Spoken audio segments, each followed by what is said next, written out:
la tristesse arrive, je sais tu es là, toujours près de moi. Bonjour, bienvenue à votre émission La Victoire de l'amour. J'espère que vous allez bien en ce début du mois de novembre. Aujourd'hui, je vous le dis tout de suite, une émission tout à fait spéciale, un témoignage complètement bouleversant. Je reçois avec beaucoup de joie les jumelles martyrs, c'est le titre de leur livre. Ils s'appellent Mireille et Isabelle Grenier. Lorsque vous entendrez leur histoire, vous allez être bouleversés, mais ce qui est beau, c'est qu'il y a tout un pardon qui se fait grâce à Dieu. Alors, vous allez voir, c'est assez bouleversant. En chanson, William Coallier, notre ami l'abbé Éloi Giard fera notre homélie. Et, comme à toutes les semaines, la chronique du père Michel-Marie de Paris. Bonjour, Isabelle. Bonjour. Bonjour, Mireille. Bonjour. Merci d'être là. Merci. Vous avez une histoire qui est complètement bouleversante. Lorsque je lisais ça hier, j'en avais les larmes aux yeux. J'aimerais qu'on recule dans le temps. Qu'est-ce qui s'est passé de 0 à 5 ans? De 0 à 2 ans, notre mère naturelle n'a pas pu nous garder à cause de la pauvreté qu'elle vivait. Donc, elle a choisi de nous confier en adoption dans l'espoir qu'on vive dans une famille où est-ce qu'on serait plus heureuse qu'avec elle. Ça, c'est de 0 à 2 ans. Et de ensuite... 2 ans à 5 ans... On était à l'orphelinat à Saint... De 2 ans à 5 ans, on a été accueillis dans une famille adoptive. Alors, parlez-moi de... Qu'est-ce qu'elle vous faisait? Comment vous avez vécu ces années-là? Disons qu'au début, on est arrivé là, tout de suite, on était attachés dans des couchettes. On ne pouvait pas se voir parce qu'on était tête à tête, là, Couchette tête à tête. Fait, dès le départ, on était attachés dans nos couchettes. Et puis, il fallait garder silence. Et pourquoi elle demandait à ce qu'on garde silence? C'est que c'était 2 dames. Et eux avaient 2 couples de jumeaux, en plus du mari. Donc, ça faisait déjà 9 membres de la famille. Et en plus, cette dame-là gardait des pensionnaires à la maison, dont 3 à 4 pensionnaires. Donc, à ce moment-là, c'était une dame qui s'est avérée non seulement avec de la santé mentale en déficience, mais aussi avec un désir d'un revenu financier. Ce qu'elle voulait, c'était des revenus financiers. Ce pourquoi on a été maintenus, attachés dans nos couchettes, c'est qu'elle Pendant toutes ces années-là? Oui. Est-ce que j'ai bien lu que vous étiez placé dans un garde-robe? Oui. Oui, oui. Oui. Dans un grenier aussi. Oui. Cette dame-là, elle était vraiment rigide. Non seulement elle nous isolait du reste de la famille, mais quand on est arrivé, elle a demandé à ses fils de ne pas nous regarder et de ne pas nous toucher. Et nous, elle nous avait demandé de ne pas regarder non plus qui que ce soit des membres de la famille, puis il fallait fermer nos yeux quand ils passaient à côté de nous. Donc, ce qui fait que pas longtemps après être arrivée, elle a surpris un de ses fils qui était penché au-dessus de notre couchette et elle rentrait dans une colère noire là, à ce moment-là, qui fait qu'elle a demandé à son mari de prendre les 2 couchettes et de les monter au grenier. Au grenier, il y avait des escaliers, puis il y avait... Donc, vous deviez être dans la noirceur complète? Oui, Oui. complètement. Alors, pour les repas, ça se passait comment? Dans le grenier, on mangeait presque pas. On nous garochait la nourriture, puis l'eau aussi. On avait constamment faim. On avait peur aussi, parce que c'était complètement noir. C'était silence complet. On se sentait beaucoup à l'écart aussi. Bien, là, je comprends. À l'écart. Puis c'est une dame qui portait toujours des souliers à talons. Qui Oui, claquaient vous demandez... sur le plancher. C'est toi, Isabelle, qui a eu un coup de soulier, hein? Ma sœur aussi, mais moi, je pense que ma sœur avait une tête plus dure que moi. Moi, disons que c'est ça, ça a comme le sang a gisé au mur. Et puis j'ai perdu connaissance. Moi, c'est ça, je m'en souviens pas parce que c'est ma sœur qui l'a vu. Avec impuissance aussi, elle pouvait pas rien faire. J'ai paralysé d'un côté, complètement. Et puis, j'ai perdu aussi l'ouïe. C'est mon nerf auditif qui est atteint. Fait qu'il n'y avait rien à faire. Ça a pris une réhabilitation, disons. C'est elle-même qui a fait la réhabilitation de me faire marcher, de me faire parler aussi, parce que je parlais la bouche croche, puis elle me traitait de mongole, de déficiente, parce que pour elle, j'avançais pas assez vite. Et puis... Je pensais que tu faisais par exprès aussi pour oui. parler croche. Est-ce que c'est elle? Parce que là, il y a beaucoup de choses qui vous a percé l'oreille avec... Une pince à cheveux. Comment est-ce qu'on peut faire ça? Oui. Démancher la pince à cheveux pour qu'il soit allongé. Puis elle disait qu'on n'entendait pas assez bien qu'est-ce qu'elle disait. Fait que pour mieux comprendre, pour mieux saisir, elle dit « Moi, je vais vous les nettoyer les oreilles. Vous allez mieux entendre, vous allez mieux écouter qu'est-ce que je vais dire. » Fait que là, elle nous perçait les oreilles. Le sang aussi sortait. Et puis... Eh là là! Toutes les deux, on se retrouve avec une sourdité à l'oreille droite. Ah oui? Oui. Oui. Elle est complètement sourde de l'oreille droite, puis moi, je chante à peu près 10 Ensuite, vous avez été sorti de là, à un moment donné. Oui. Jusqu'à 8 ans, oui. Oui, jusqu'à 8 ans. Alors, de 8 à 10 ans, vous êtes allé chez Mme Pelletier, que j'ai lu. Oui. Oui. Comment ça se passait là-bas? La liberté totale. Ah oui? Total. C'était vraiment... moi, de façon imagée, je dis que c'est un grand hôtel parce qu'il y avait tellement de monde chez cette madame-là. C'est une madame qui est bonne. C'est une madame qui avait beaucoup de dons d'elle-même. Elle gardait ses beaux-parents. Elle avait 5 enfants, dont 2 en famille d'accueil. Elle gardait aussi des pensionnaires. Et puis, on était libres. On ne dormait pas attaché, on mangeait à table en même temps que tout le monde. On était... C'était la liberté. On mangeait à notre faim aussi, surtout. Et qu'est-ce qui fait que vous avez... J'ai une question que j'ai complètement oubliée. Comment se fait que les services sociaux de l'époque, ils devaient aller vérifier? Qu'est-ce qui se passait qui ne vous ont pas sorti de là avant? Elle nous gardait toujours à l'écart. Fait que les travailleurs sociaux ne pouvaient pas nous rencontrer individuels dans ce temps-là. Fait que s'ils nous rencontraient ou qu'ils nous posaient des questions, le service social, bien, elle nous avait déjà dit d'avance, il faut vous dire que vous restez dans une belle chambre, que ça va bien avec vos frères. Que vous aimez vos frères. Oui. Elle nous préparait, elle nous brainwashait. Mais aussi, c'est que les services sociaux, il faut se rappeler que la protection de la jeunesse est arrivée en 1979. Donc, nous, notre histoire s'est passée avant. Ah, OK. Donc, on était sous le couvert des services sociaux. Au niveau de l'adoption, la loi de l'adoption, mais comme ces gens-là n'avaient pas l'intention de nous adopter, puis comme les services sociaux, de faire adopter 2 jumelles, c'était difficile. Donc, ils auraient souhaité qu'on soit adopté, mais en même temps, ils étaient pris dans le dilemme moral de voir qu'on était presque martyrisés, bien qu'ils ne savaient pas toute notre histoire. Le fond, oui. Donc, ça leur a pris... ils ont 3 tentatives, même avec les policiers, pour nous sortir de là, parce que la famille ne voulait pas nous laisser aller.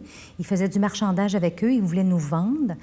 Et ça a pris 1 année supplémentaire de mauvais traitements physiques, moraux, psychologiques, sexuels, Vous avez été avant de nous agressé sortir. sexuellement par les jumeaux. Oui. C'est ça? Oui. Les plus vieux. Par certains de nos jumeaux, les plus vieux, les 2 plus vieux. Je vois devant moi 2 femmes équilibrées qui, malgré tout, avaient l'air heureuses. Comment vous avez fait pour passer à travers tout ça et pas être brisé? Mais je pense que on ne le savait pas, mais Dieu, à quelque part, était là. Jeune bébé, enfant, quand on se faisait martyriser, je pense qu'il nous guidait, il nous protégeait. Sans le savoir, vraiment. Vous savez qu'il y a beaucoup de gens qui diraient « Moi, j'ai perdu la foi totalement parce que avec tout ce qui est arrivé. » Et vous, ce qui est beau, c'est que vous croyez que malgré tout, malgré l'horreur, il veillait sur vous. Moi, je pense qu'on a passé au travers, première des choses, parce qu'on était 2. 2, on est ensemble. C'est fort, hein, au les gens qui sont jumeaux, là. Oui, puis les humains, entre nous autres, là, la force d'être humain avec quelqu'un en souffrance, vous savez, c'est tellement important. Puis on en a jasé souvent, Isabelle puis moi, puis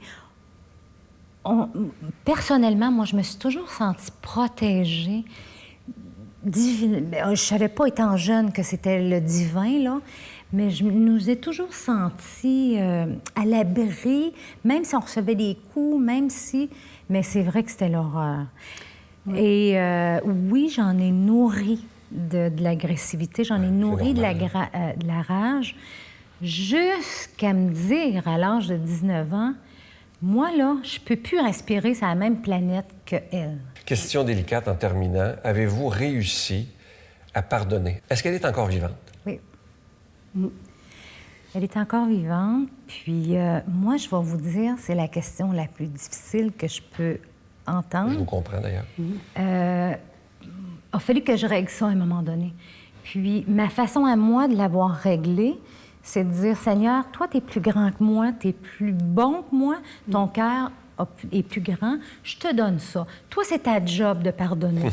Fais ta job, moi, je vais faire la mienne, je vais vivre dans le monde, mais je n'ai pas de rancœur vis-à-vis de ces gens-là, parce que je sais que Dieu, lui, veille sur eux. Et comment vous pensez qu'elle... Parce qu'on ne sait jamais, la télévision, c'est pas où on rentre. Si elle était à l'écoute par un hasard, comment vous pensez qu'elle réagirait? Ou qu'elle réagit présentement? C'est pas vrai. Elle dirait que... Elle a toujours nié. Oui, comme c'est souvent le cas. Puis on pouvait pas... Non, elle disait que vous ne pouvez pas vous en souvenir, vous étiez trop jeune. Moi, de mon sens, je suis allée à Cacouna, au Cénacle de Cacouna. Et puis, vraiment, c'était à la deuxième fois que je suis allée là que j'ai pu vraiment pardonner à ces gens-là parce qu'ils me disaient, bien, c'est des êtres humains comme nous autres. Puis eux autres aussi ont eu un passé. Et puis, ils ont droit aussi à l'erreur, comme nous autres, l'erreur est humaine. C'était difficile, j'ai broyé une claque, mais ça m'a vraiment aidé à me libérer. Oui. Je pense que quand tu pardonnes, tu te libères toi-même. Oui, tout à fait. C'est un cadeau qu'on se fait à nous-mêmes. Et moi, je dois vous dire que je vous lève mon chapeau d'être si équilibré. Après avoir vécu tout ça, ça nous prouve encore une fois que Dieu existe. Oui. Parce que vous n'êtes pas brisé. Vous n'êtes pas... c'est ça qui est absolument magnifique. J'invite les gens à lire votre livre qui s'intitule « Les jumelles martyrs ». C'est une préface de Pierre-Hugues Boisvenu et il y a quelque chose avec Robert Lebel aussi. Oui, il a écrit un texte, là, un texte touchant. Robert qui écrit tellement bien. C'est aux éditions de Mortagne. Faites-vous ce beau cadeau et je vous offre une belle chanson interprétée par William Coallier, « Prendre un enfant par la main ». Merci. Merci.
Notre Père qui es aux cieux, que ton nom soit sanctifié, que ton règne vienne, que ta volonté soit faite sur la terre comme au ciel.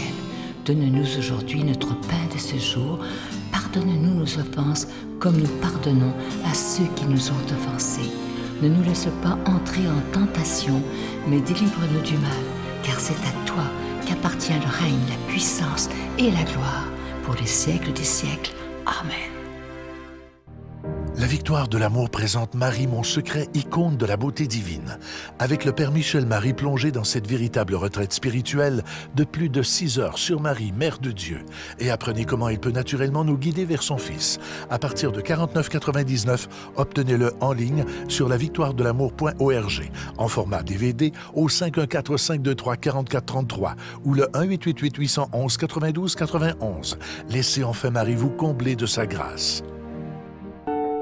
Je continuerai à croire, même si tout le monde perd espoir. Je continuerai à aimer, même si les autres parlent de haine. Je continuerai à construire, même si les autres détruisent. Je continuerai à parler de paix, même au milieu d'une guerre. Je dessinerai des sourires sur des visages en larmes et je tendrai les bras à ceux qui se sentent épuisés. Oui, je continuerai à croire. Je suis tellement content de vous parler de ce magnifique cadeau du mois. C'est une habitude depuis plusieurs années. Nous avons pour le mois de novembre l'Ange de Noël. Cette année, c'est la collection 2018. Cet Ange de Noël, il est en épinglette, il est argenté et orné de véritables petits zircons. Et comme à chaque année, l'épinglette, elle est bénite. Et vous le recevrez, cet Ange de Noël, avec un don de 25 $. Et si vous en voulez deux, parce que ça se donne très, très bien en cadeau. C'est avec un don de 40 $. Et vous recevrez également un reçu pour fin d'impôt. Je vous donne l'adresse. La Victoire de l'Amour, casier postal 120, succursale Boucherville à Boucherville, J4B 5E6. Je vous la redonne. La Victoire de l'Amour, casier postal 120, succursale Boucherville à Boucherville, J4B 5E6. Également par téléphone, par carte de crédit du lundi au vendredi, de 8h30 à 16h30 dans le 514-523-4433. 523-4433 ou sans frais le 1-888-811-9291, 1-888-811-9291 et aussi sur notre site Internet, le www.lavictoiredelamour.org. Alors, je vous rappelle ce magnifique Ange de Noël, collection 2018, argenté et orné de petits zircons. Et comme d'habitude, cet Ange de Noël, il est déjà béni. Ça se donne vraiment bien en cadeau. Et je sais qu'il y a encore des gens qui veulent se procurer ce magnifique chapelet de Jésus Miséricorde qui est en cristal, en véritable cristal. Alors, il nous en reste. On en a fait venir d'autres. Vous savez que c'est des religieuses qui les fabriquent à Mexico. Alors, ils sont toujours disponibles. Alors, vous pouvez, si vous voulez, commander les deux, l'ange et le chapelet. Et le chapelet, c'est toujours avec un don de 25 $, bien entendu. Merci de tout cœur de votre grande générosité, parce que c'est grâce à vous que cette émission existe.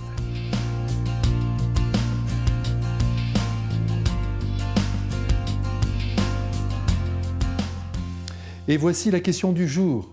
Si au ciel, Dieu essuiera toute larme de nos yeux, qu'en sera-t-il de ceux qui ne retrouveront pas leur animal chéri? Mais pourquoi voulez-vous qu'ils ne le retrouvent pas?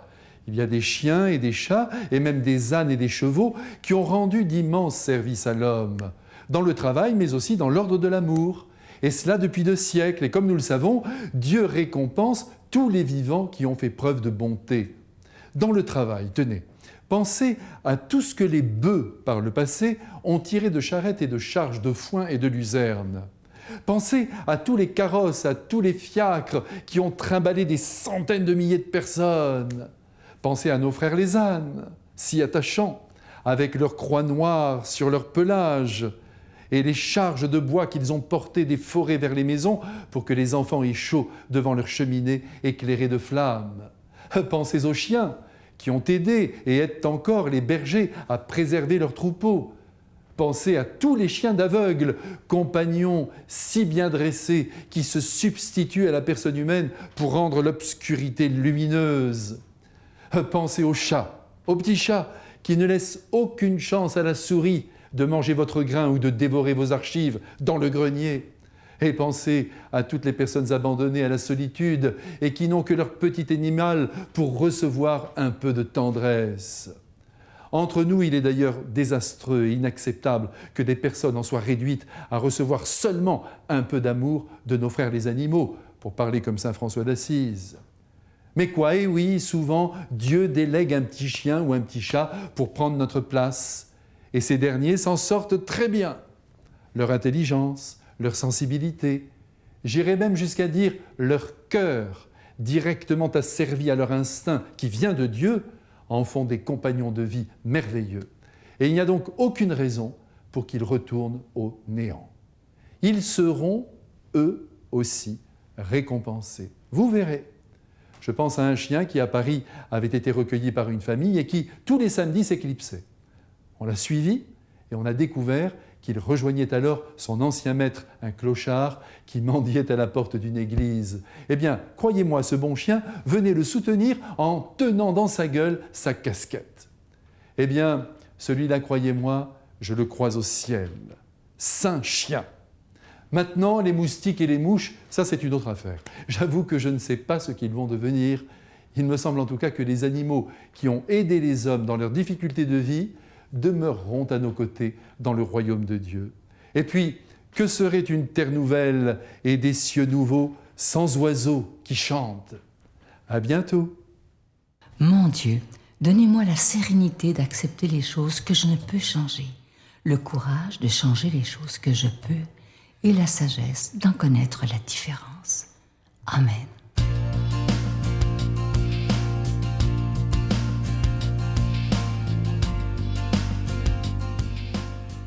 Eh bien, bonjour mes amis. Quelle belle joie pour moi d'être avec vous aujourd'hui. Surtout quand nous avons pu entendre un témoignage qui est vraiment émouvant. Et la dernière phrase de l'Évangile, vous allez entendre, « Personne n'ose plus interroger Jésus ». J'ai l'impression qu'après avoir entendu Mireille et Isabelle, personne n'ose plus dire trop quelque chose, tellement ça sonne vrai. Et il y a une expérience là déterminante à vivre au fond, chacun et chacune d'entre nous. Mais tout de suite, si vous voulez, on va aller entendre ce que Jésus a à nous dire. C'est un évangile qui me semble colle très bien à la situation de nos deux témoins. Un scribe s'avança vers Jésus pour lui demander « Quel est le premier de tous les commandements? » Jésus lui fit cette réponse « Voici le premier. Écoute, Israël, le Seigneur notre Dieu est l'unique Seigneur. Tu aimeras le Seigneur ton Dieu de tout ton cœur, de toute ton âme, de tout ton esprit et de toute ta force. Et voici le second, tu aimeras ton prochain comme toi-même. Il n'y a pas de commandement plus grand que ceux-là. » Le scribe reprit, « Fort bien, maître, tu as dit vrai. Dieu est l'unique et il n'y en a pas d'autre que lui. L'aimer de tout son cœur, de toute son intelligence, de toute sa force, et aimer son prochain comme soi-même, vaut mieux que toute offrande d'holocauste et de sacrifice. » Jésus, voyant qu'il avait fait une remarque judicieuse, lui dit, « Tu n'es pas loin du royaume de Dieu. » Et personne n'osait plus l'interroger. Il y a quelque temps, j'ai donné une soirée à Saint-Hyacinthe. On m'avait demandé de parler d'un des derniers documents publiés par notre pape sur l'appel à tous pour la sainteté. Ma collègue Brigitte a donné une série d'enseignements sur semaine sur ce document-là, un document bien interpellant. Et quelqu'un, un de mes amis qui avait vu la publicité de cette soirée-là sur le net, me rencontre tout à coup, comme ça par hasard, et me dit « Hey, j'ai vu ça, tu donnes une soirée, là. Ils ont sûrement pris le meilleur, hein? » J'ai dit « Pourquoi tu dis ça? » Parce que si toi, tu es capable de parler de la sainteté, tout le monde va devenir saint, tu peux être sûr de ça. Je dis « Ouais. Mais entre nous, là, je l'ai relancé. Il s'appelle Serge. » Il dit « Tu sais, Serge, qui peut connaître vraiment Dieu, sinon les pécheurs convertis et les saints et les saintes? Mais j'ajouterais les gens qui ont beaucoup souffert aussi, qui peuvent. Parce que, au fond, toutes nos réponses qui ne débouchent pas sur Dieu sont trop courtes. C'est ce que Mireille et Isabelle nous ont dit tantôt. J'ai aimé ça quand Mireille a dit « Cette dame-là, elle nous a pris par le cœur. » il faudrait, nous autres, les chrétiens, qu'on soit capable de donner ce témoignage-là en quelque part. Hein. On a été pris, on a été accrochés par le cœur, qu'on ne soit pas juste des pratiquants. Il y a quelque temps, j'ai célébré une célébration, ça a l'air bizarre, une messe dans une de mes paroisses, ça fait 150 ans qu'elle est fondée. On a commencé les célébrations qui vont durer une année. Et j'ai dit aux gens, c'est bien beau, il y a du monde ce matin, c'est le fun, etc., mais il faut se questionner sur l'avenir. Et là, j'ai dit aux gens, les vraies questions doivent être posées ce matin. Ferons-nous de notre lieu ici une halte pour les cœurs tièdes ou une catapulte capable de nous envoyer toujours plus loin dans l'aventure de Dieu? C'est ça dont tout le monde rêve quand on voit une Église. Quand j'entends Isabelle et Mireille nous dire qu'elles ont été capables, parce qu'elles ont senti qu'elles étaient protégées et qu'elles étaient habitées, elles ont été capables de surmonter le mal par le bien. C'est ça qu'elles nous disent. Il y a une aventure à vivre, c'est celle de Dieu. Les réponses qui n'iront pas jusqu'à l'amour de Dieu vont toujours rester trop courtes. Elles m'interpellent profondément dans ce sens-là. J'avais un évêque, mon ancien évêque, Monseigneur Lapierre, que j'aimais beaucoup, et vous allez voir que ça peut nous mener loin. Je pense que j'en ai déjà parlé, mais ça ne me fait rien de le rappeler. Monseigneur Lapierre, il disait « La vie, où elle se donne, où elle se détruit. » Il n'y a pas de mesure, il n'y a pas de zone grise entre les deux. La vie, où elle se donne, où elle se détruit. Quand tu réfléchis à ça, ça peut nous mener loin. Eh bien, Mireille et Isabelle ont choisi en quelque part de donner un avenir à ceux et celles qui ont souffert comme elles, à ceux et celles qui ne comprennent pas, qui cherchent un sens. Et ça part dans tous les sens dans leur vie parce qu'elles n'ont pas rencontré l'amour encore, ces personnes-là. Elles nous disent, c'est possible de rencontrer l'amour et que ce souvenir demeure vivant au-dedans de nous dans la bénédiction qui nous est offerte maintenant, au nom du Père, du Fils et du Saint-Esprit. Amen. Bonne vie. À bientôt, tout le monde. Je vous salue Marie, pleine de grâce. Le Seigneur est avec vous. Vous êtes bénie entre toutes les femmes, et Jésus, le fruit de vos entrailles, est béni. Sainte Marie, Mère de Dieu, priez pour nous pauvres pécheurs, maintenant et à l'heure de notre mort. Amen.